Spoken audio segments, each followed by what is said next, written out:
నమస్తే, welcome to VFM news. నేను తరంగిణి. ముందుగా బులెటిన్లో హెడ్లైన్స్ చూద్దాం.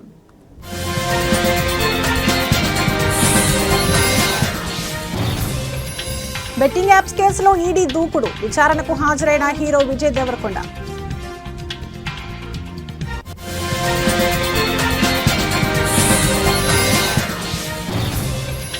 కాంగ్రెస్ పార్టీ నాయకులపై కవిత విమర్శలు. దొంగ దీక్షలు కాదు, నిజమైన దీక్షలు చేయాలని వ్యాఖ్య.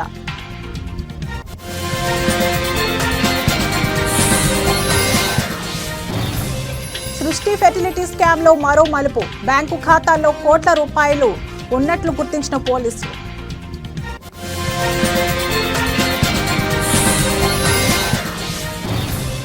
సీఎం రేవంత్ తన భాష మార్చుకోవాలి. మరోసారి ఎమ్మెల్యే రాజగోపాల్ రెడ్డి విమర్శలు.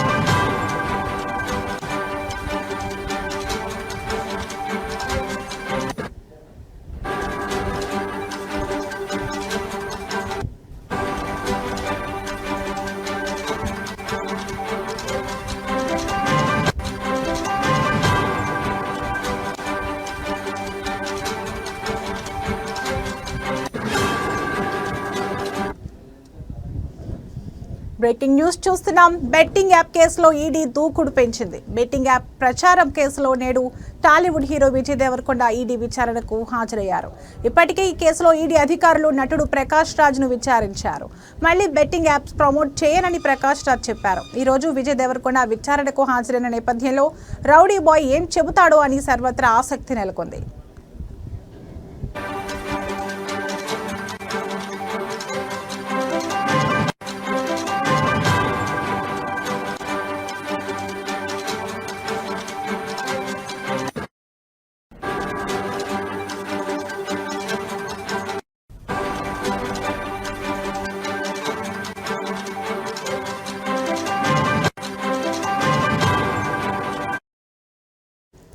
బెట్టింగ్ యాప్స్ ప్రమోషన్లకు సంబంధించి టాలీవుడ్ హీరో దగ్గుబాటి రానాకు కూడా ఆగస్టు 11న విచారణకు హాజరు కావాలని ఈడీ నోటీసులు జారీ చేసింది. అలాగే నటి మంచు లక్ష్మికి ఆగస్టు 13న విచారణకు రావాలని ఈడీ అధికారులు నోటీసులు ఇచ్చారు. నేడు విజయ్ దేవరకొండ విచారణకు హాజరైతే మనీ లాండరింగ్ కోణాల్లో ఈడీ విచారణ జరపనుంది. బెట్టింగ్ యాప్ నుంచి తీసుకున్న పారితోషికం, కమిషన్లపై ఈడీ ఆరా తీయనుంది. చట్టవిరుద్ధమైన యాప్లకు ప్రమోషన్ ఎందుకు చేయాల్సి వచ్చిందని మనీ లాండరింగ్ కోణంలో ఈడీ విచారణ చేయనుంది.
బెట్టింగ్ యాప్ల ప్రమోషన్లకు సంబంధించి 29 మంది టాలీవుడ్ సెలబ్రిటీలు, కంపెనీలపై ఈడీ కేసులు నమోదు చేసిన విషయం తెలిసిందే. విజయ్ దేవరకొండ, దగ్గుబాటి రానా, మంచు లక్ష్మి, ప్రకాష్ రాజ్, నిధి అగర్వాల్, అనన్య నాగళ్ల, శ్రీముఖి, దివి తదితరులపై సైబరాబాద్ పోలీసుల ఎఫ్ఐఆర్ ఆధారంగా ఈడీ విచారణ చేస్తుంది. సినీ సెలబ్రిటీలు, యూట్యూబర్స్, ఇన్ఫ్లుయెన్సర్లపై PMLA కింద ఈడీ విచారణ చేస్తోంది.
బ్రేకింగ్ న్యూస్ చూస్తున్నాం. కాంగ్రెస్ పార్టీ నాయకులు ఢిల్లీలో దొంగ దీక్షలు కాదు నిజమైన దీక్షలు చేయాలని బీఆర్ఎస్ ఎమ్మెల్సీ తెలంగాణ జాగృతి అధ్యక్షురాలు కల్వకుంట్ల కవిత విమర్శించారు. సామాజిక తెలంగాణ అంటే ఢిల్లీకి వెళ్లి ఉత్తుత్తి ధర్నాలు చేయడం కాదని ఎద్దేవా చేశారు. బీసీల కోసం తాము 72 గంటల పాటు దీక్షకు పూనుకున్నామని, కోర్టు నుంచి పర్మిషన్ రాలేదన్నారు. బీసీల కోసం జాగృతి కార్యాచరణ సిద్ధం చేస్తుందని ఎమ్మెల్సీ కవిత తెలిపారు. నేడు తెలంగాణ జాగృతి వ్యవస్థాపన దినోత్సవం. ఈ సందర్భంగా జాగృతి కార్యాలయంలో అధ్యక్షురాలు జెండాను ఆవిష్కరించారు. ప్రొఫెసర్ జయశంకర్ జయంతి సందర్భంగా చిత్రపటానికి నివాళులర్పించారు.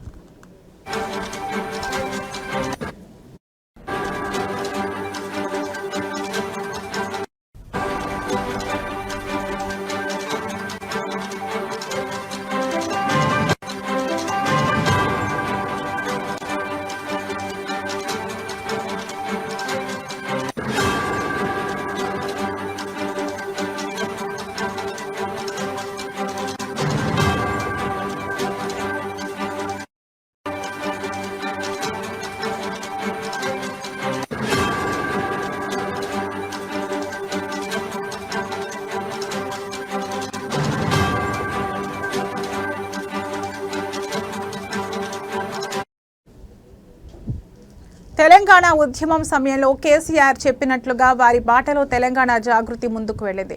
జయశంకర్ సార్ ఆలోచనలను తూచా తప్పకుండా పాటించాం. తెలంగాణ చూడకుండానే జయశంకర్ సార్ దూరమయ్యారు. జయశంకర్ సార్ జయంతి సందర్భంగా జాగృతి ఫౌండేషన్ డే జరుపుకుంటున్నాం.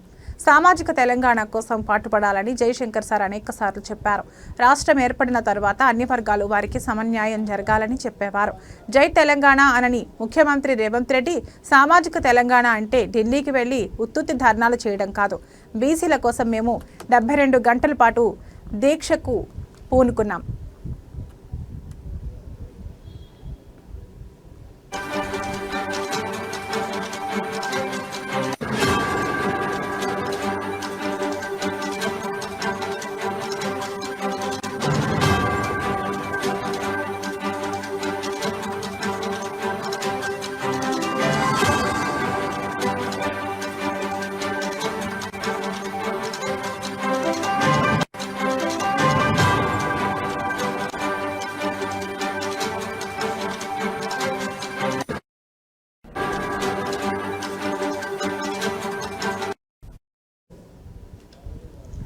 కోర్టు నుంచి మాకు పర్మిషన్ రాలేదని తెలంగాణ జాగృతి అధ్యక్షురాలు కల్వకుంట్ల కవిత చెప్పారు.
బ్రేకింగ్ న్యూస్ చూస్తున్నాం. గోపాలపురం సృష్టి ఫెర్టిలిటీ హాస్పిటల్ కేసులో పోలీసుల దర్యాప్తు వేగం పుంజుకుంది. ఈ కేసులో తాజాగా 6 మందిని అరెస్ట్ చేసిన పోలీసులు వారిని రిమాండ్కు తరలించారు. ఇప్పటి వరకు మొత్తం 17 మందిని అరెస్ట్ చేసి రిమాండ్కు పంపినట్లు సమాచారం.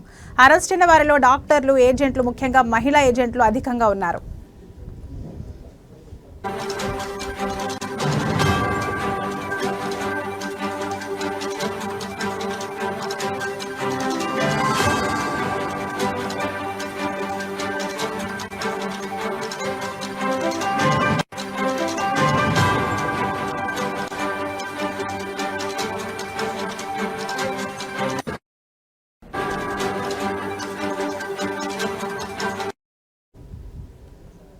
ఈ కేసులో ప్రధాన నిందితురాలిగా ఉన్న డాక్టర్ నమ్రతపై ఒక్క గోపాలపురం పోలీస్ స్టేషన్లోనే 8 ఎఫ్ఐఆర్లు నమోదయ్యాయి.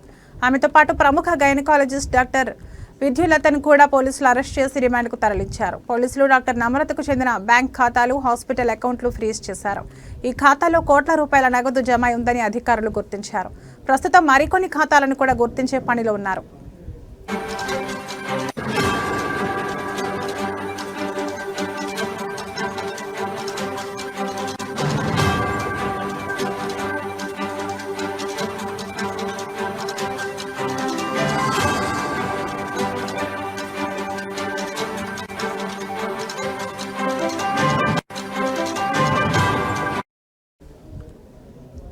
ఇప్పటి వరకు దర్యాప్తులో బయటపడిన వివరాల ప్రకారం సృష్టి ఫెర్టిలిటీ సెంటర్ ద్వారా 70కి పైగా భార్యాభర్తలు ఐవీఎఫ్ చికిత్స కోసం వచ్చి సరోగసి పేరుతో మోసపోయారని పోలీసులు వెల్లడించారు. సృష్టి ఫెర్టిలిటీ హాస్పిటల్ డాక్టర్ నమ్రతతో పాటు మరికొందరు చైల్డ్ ట్రాఫికింగ్కు పాల్పడ్డట్టు పక్కా ఆధారాలు లభించాయి. గోపాలపురం పోలీసులు మరోసారి సృష్టి హాస్పిటల్కు వెళ్లి కీలక డాక్యుమెంట్లు, రికార్డులు స్వాధీనం చేసుకున్నారు. ఇవి కేసుకు మద్దతుగా కీలక ఆధారాలుగా మారనున్నాయి. అలాగే ఈ రోజు మరో కొన్ని అరెస్టులు జరగవచ్చని సమాచారం.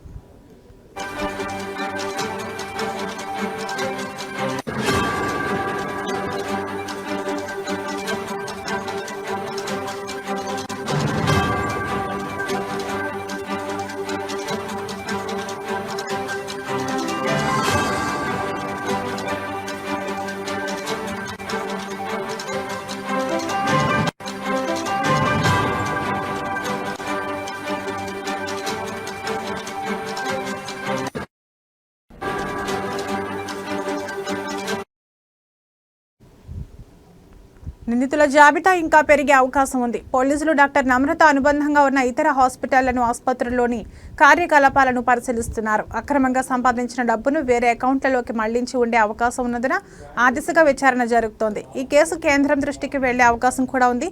ఎందుకంటే చిన్నారుల అక్రమ రవాణా వంటి విషయాల్లో ప్రభుత్వాలు కఠినంగా వ్యవహరించనున్నాయి.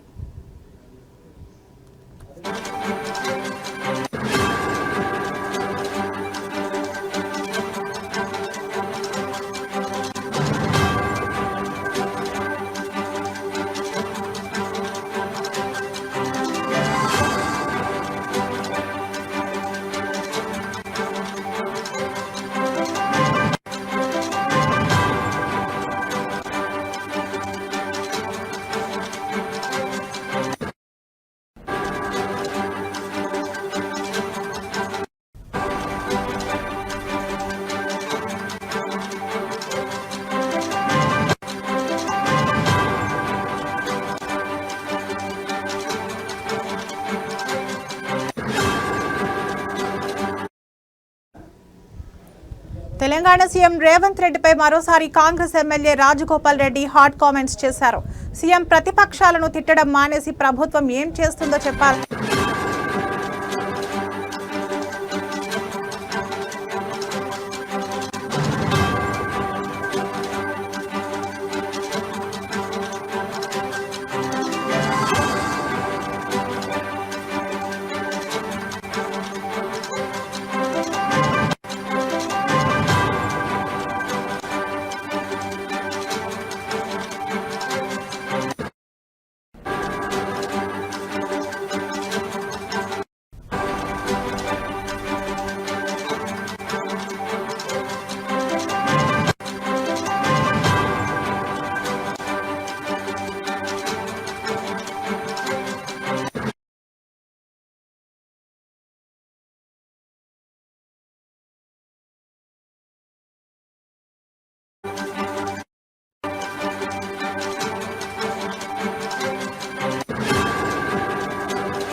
బ్రేకింగ్ న్యూస్ చూస్తున్నాం. తెలంగాణ సీఎం రేవంత్ రెడ్డిపై మరోసారి Congress MLA Rajagopal Reddy hot comments చేశారు.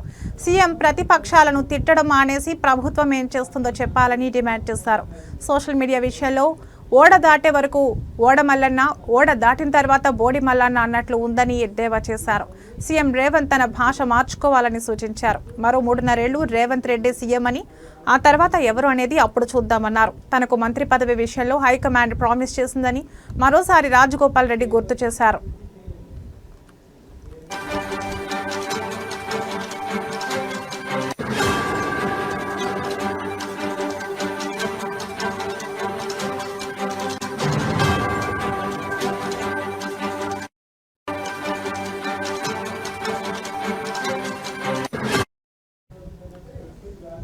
ఎమ్మెల్యే రాజగోపాల్ రెడ్డి మీడియాతో మాట్లాడుతూ సీఎం రేవంత్ రెడ్డి తన భాష మార్చుకోవాలని, ప్రతిపక్షాలను తిట్టడం మానేసి కాంగ్రెస్ ప్రభుత్వం ఏం చేస్తుందో ప్రజలకు చెప్పాలి. 20 మంది సీమాంధ్ర కాంట్రాక్టర్లు తెలంగాణను దోచుకుంటున్నారు. నాకు మంత్రి పదవి విషయంలో హైకమాండ్ ప్రామిస్ చేసింది. నా మంత్రి పదవి విషయం కోమటిరెడ్డి వెంకటరెడ్డికి తెలియదు. ఇంకా 3.5 ఏళ్లు రేవంత్ రెడ్డి ముఖ్యమంత్రి. ఆ తర్వాత ఎవరు అనేది అప్పుడు చూద్దాం. అందరం కలిస్తేనే కాంగ్రెస్ అధికారంలోకి వచ్చిందని చెప్పారు.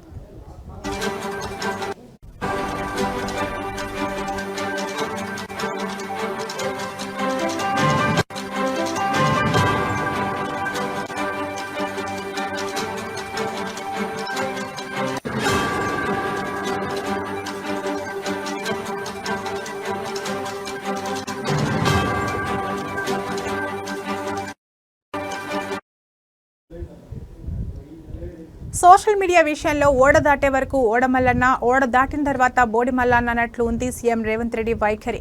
నాకు మంత్రి పదవే కావాలంటే అప్పుడే కేసీఆర్ ఇచ్చేవారు. అధికారం కోల్పోయిన ఫ్రస్ట్రేషన్లో బీఆర్ఎస్ ఉంది. అసెంబ్లీకి రాని కేసీఆర్ ముందుగా తన ప్రతిపక్ష హోదా పదవికి రాజీనామా చేయాలి. సీఎం రేవంత్ రెడ్డి కమిషన్ల పేరుతో కాలయాపన చేస్తున్నారు. కాళేశ్వరం అవినీతిపై కఠిన చర్యలు తీసుకోవాలి. బాధ్యులపై ఎందుకు చర్యలు తీసుకోలేదు అని మునుగోడు ఎమ్మెల్యే రాజగోపాల్ రెడ్డి ప్రశ్నించారు. ఇటీవల CM Revanth Reddy social media జర్నలిస్టులపై మండిపడ్డారు. ఆ విషయంలోనే ఇప్పటికే ట్విట్టర్ వేదికగా కౌంటర్ ఇచ్చిన మునుగోడు ఎమ్మెల్యే తాజాగా మరోసారి టార్గెట్ చేశారు.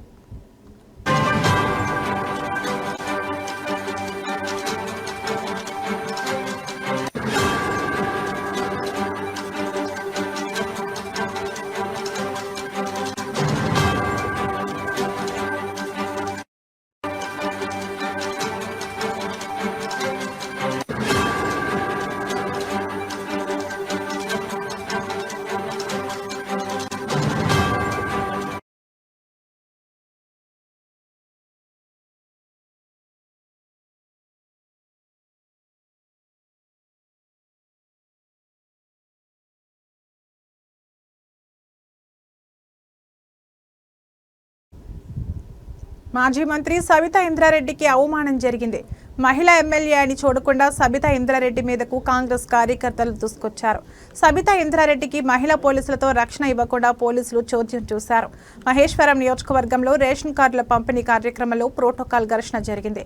బాలాపూర్లో మంత్రి శ్రీధర్ బాబు పాల్గొన్న కార్యక్రమంలో ప్రోటోకాల్ పాటించకుండా వేదిక మీద ఓడిపోయిన కాంగ్రెస్ ఎమ్మెల్యే లక్ష్మారెడ్డి కూర్చుంటే ఇదేం పద్ధతి అని అడగగా సబితా ఇంద్రారెడ్డి మీదకు కాంగ్రెస్ కార్యకర్తలు దూసుకొచ్చారు.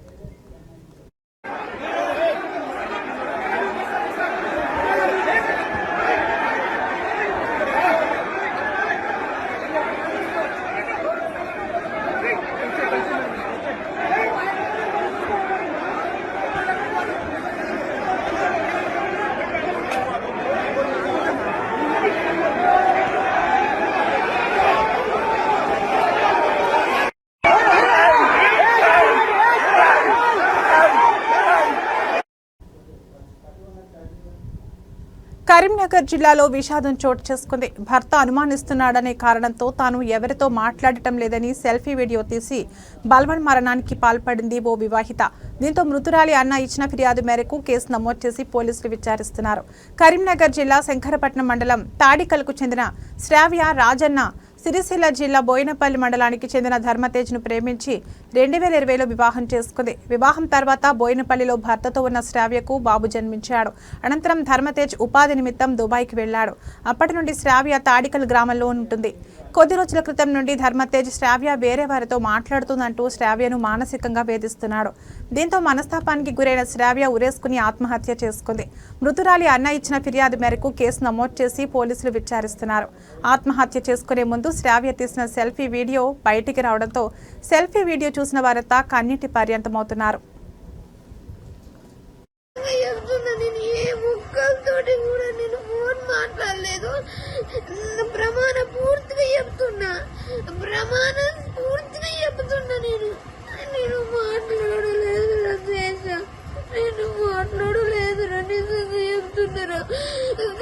కొడుకున్న మంచి చూసుకురా